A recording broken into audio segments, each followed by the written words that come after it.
Vizyon Tours is with Chef Lynn Johnson, who has driven down to Natchez for a wonderful event that we're sponsoring tomorrow evening called An Evening in Tuscany.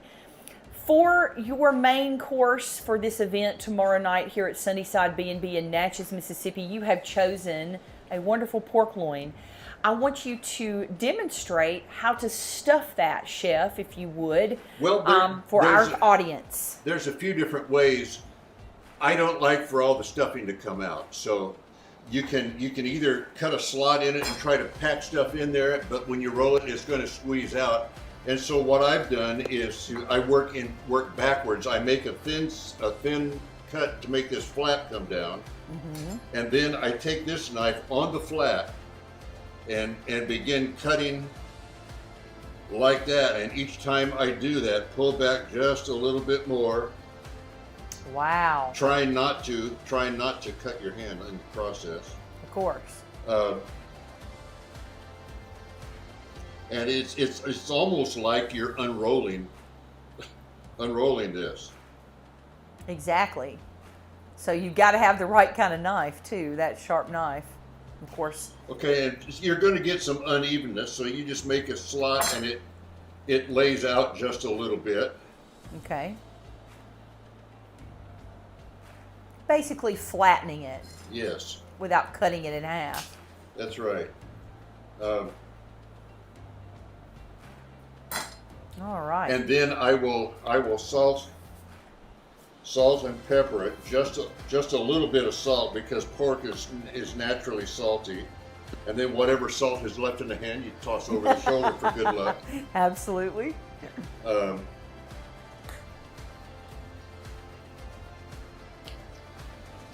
And then I sprinkle the black pepper on there.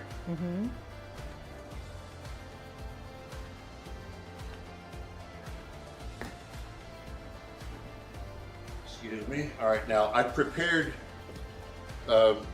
sauteed onions, spinach, sun-dried tomatoes, and roasted red peppers and garlic. What is the name of the dish? It is the loin of pork Valentino. Loin of pork Valentino. And this is actually the center cut of the loin, which is actually called the Chateaubriand. You know that primarily in steaks. Gotcha. So I just take this and scoop some of this on there,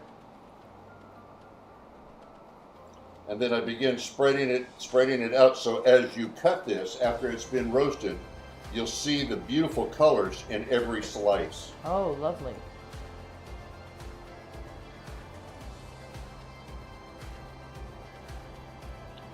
Then I take roasted red peppers. I lay those on there.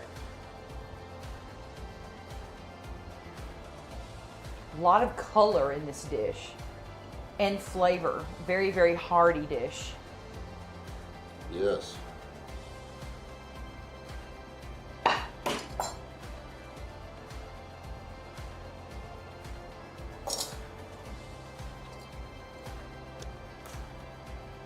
Mozzarella. No Parmesan. Yes. And finally, one of my favorite spices, fennel seeds. This is they use a lot of fennel in Tuscany. Yep.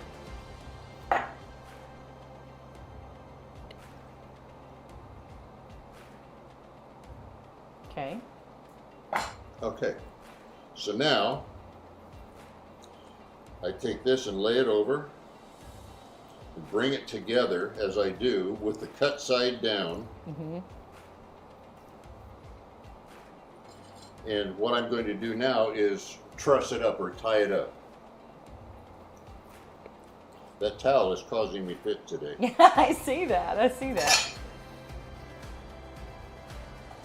A little trick when you're trying to tie something like this, if you wrap this around 2 or 3 times,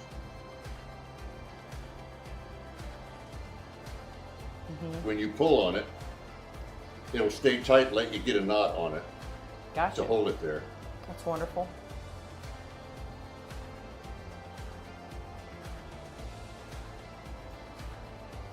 I love this because these are just simple things that can be done at home that most of us just throw a piece of meat in a pot. We don't realize that we can actually lay it open, stuff it, and with all these flavors to be able to have a different kind of taste. Do you ever have a plan of doing any kind of Italian cookbook? I know you've come out with your 4th cookbook that people can purchase.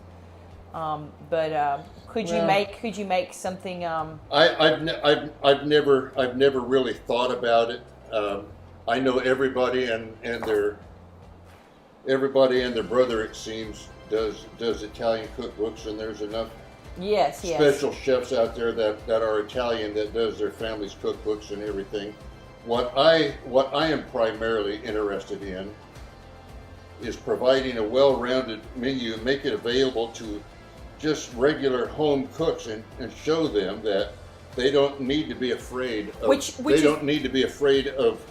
cooking at home, and you can do it stress-free. Which is the premise of your book that's coming out. That's right. Tell us the name of that cookbook. The name of the book is basically a musical name. It's called Intermezzo. In music, an intermezzo is an unrelated piece of music to the beginning and the end of another piece of music, but it connects the two in a total, composition. Well, we have guests. To prepare a meal, you're going to have guests, and then you're going to have food. But there is something that's unrelated to food and guests directly that causes you to either have success as a home chef or failure as a home chef, and that is stress or the lack thereof. And by learning how to plan and learning creative ways to select a menu, for instance, if you have close friends that may be lactose intolerant, that may determine what you choose. Or if someone has an allergy against shellfish, you wouldn't want to serve them shrimp, for instance. So while you achieve 2 different things there, if you ask your friend about any food allergies, number 1, it lets them know that you're concerned about them, and number 2, that's one thing that you can't choose when you're trying to choose a menu, because it narrows the list down, and it's just things like that. If you know that in 3 weeks, for instance, that you're going to have 20 people come over, then work backwards. All right, if I'm going to be having a dinner in 20 weeks, what do I need to? Or 20 days. Or 20 days, yeah. What do I need to do? I've got the menu. All right, we know what the main course is going to be. What can I cook ahead so that you're not rushing around on the day of? So this book will give step-by-step instructions for people to be able to plan a dinner party for a certain number of people. And so you have